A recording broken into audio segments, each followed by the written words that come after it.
Si vous êtes un mordu de manga et que vous attendez les plus grosses suites de saison de l'année, vous êtes au bon endroit.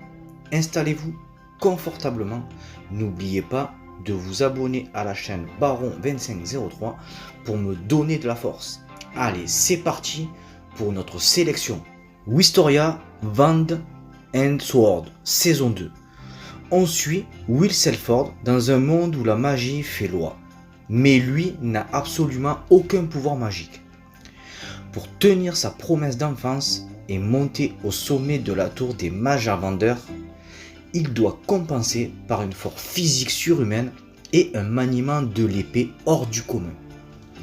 La première saison a posé les bases de son intégration à l'académie et a montré sa valeur face à des monstres redoutables.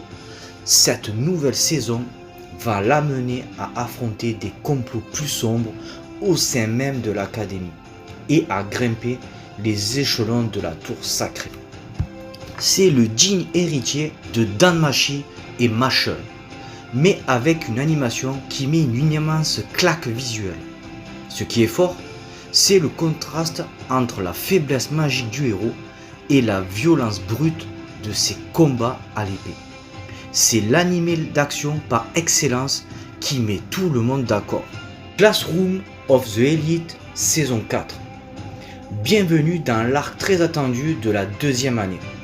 Après avoir passé une première année intense à manipuler tout le monde depuis l'ombre pour faire monter la classe D, Ayana Koji passe à l'étape supérieure.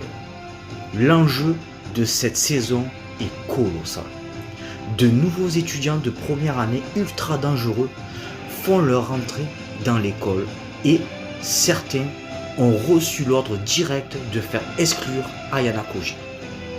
Les examens spéciaux vont devenir encore plus cruels et stratégiques.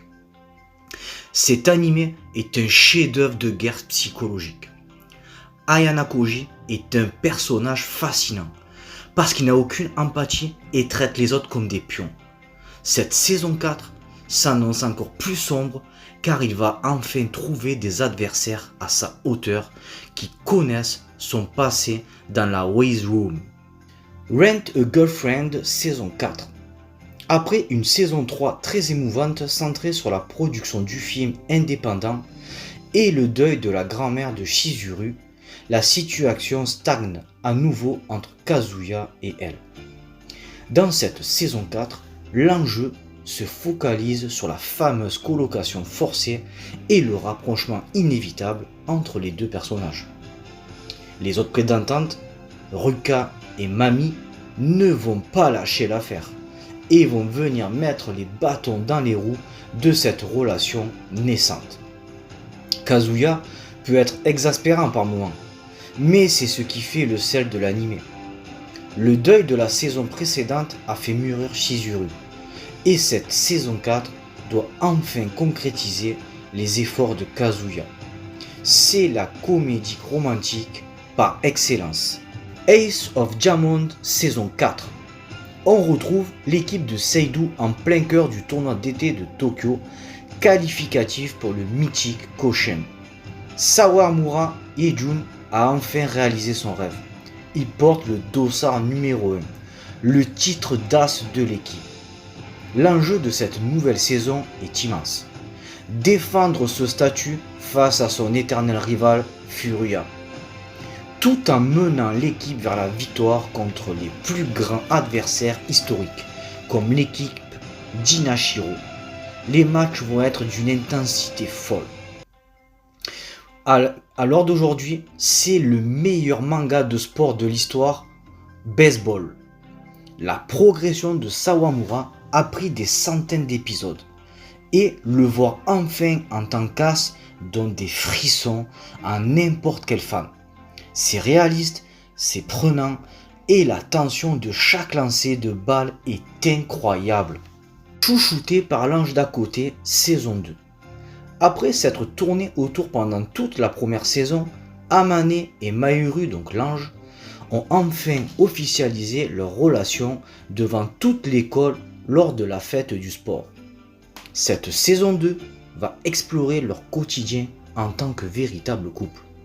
On quitte le cadre du secret de l'appartement pour voir comment ils gèrent les regards des autres, la jalousie et le développement de leurs sentiments réciproques au grand jour. C'est une romance ultra douce, sans drama inutile, ni malentendu toxique, c'est vraiment un bonbon. C'est l'animé parfait pour se détendre et l'évolution d'Amane qui prend confiance en lui grâce à Mahiru est hyper gratifiante à suivre. Re:Zero saison 3. Un an s'est écoulé depuis la libération du sanctuaire. Subaru et Emilia reçoivent une invitation officielle qui les conduit à la cité aquatique de Pristella. C'est là que le piège se referme. Le culte de la sorcière lance une attaque de grande envergure, menée par plusieurs archevêques du péché simultanément. Subaru va devoir faire face à une crise sans précédent où son pouvoir de mort réversible va être poussé dans ses retranchements les plus sombres pour sauver ses proches de la torture et du désespoir. Re:Zero ne fait jamais les choses à moitié. Cette saison s'annonce comme un immense bain de sang et de stratégie avec des combats à grande échelle comme on n'avait jamais encore vu dans la série.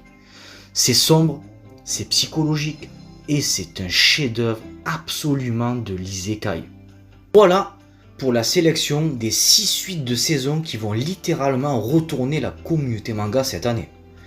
Entre l'animation explosive de Wistoria, les complots de Classroom of the Elite ou l'intensité de Re:Zero, on va clairement être hyper bien servi. Maintenant, la parole est à vous. Quel manga de cette liste attendez-vous le plus impérativement? Est-ce qu'il y a une suite que j'ai oubliée et que vous aimeriez voir dans une prochaine vidéo? Donnez-moi votre avis directement dans les commentaires, je lis tout le monde. Si la vidéo vous a plu, lâchez le plus gros pouce bleu de votre vie. Partagez-la à vos potes mordus d'animé. Et surtout, abonnez-vous à la chaîne pour ne rien rater des prochains tops. Merci à tous d'être restés jusqu'au bout. C'était Baron2503 et je vous dis à la prochaine.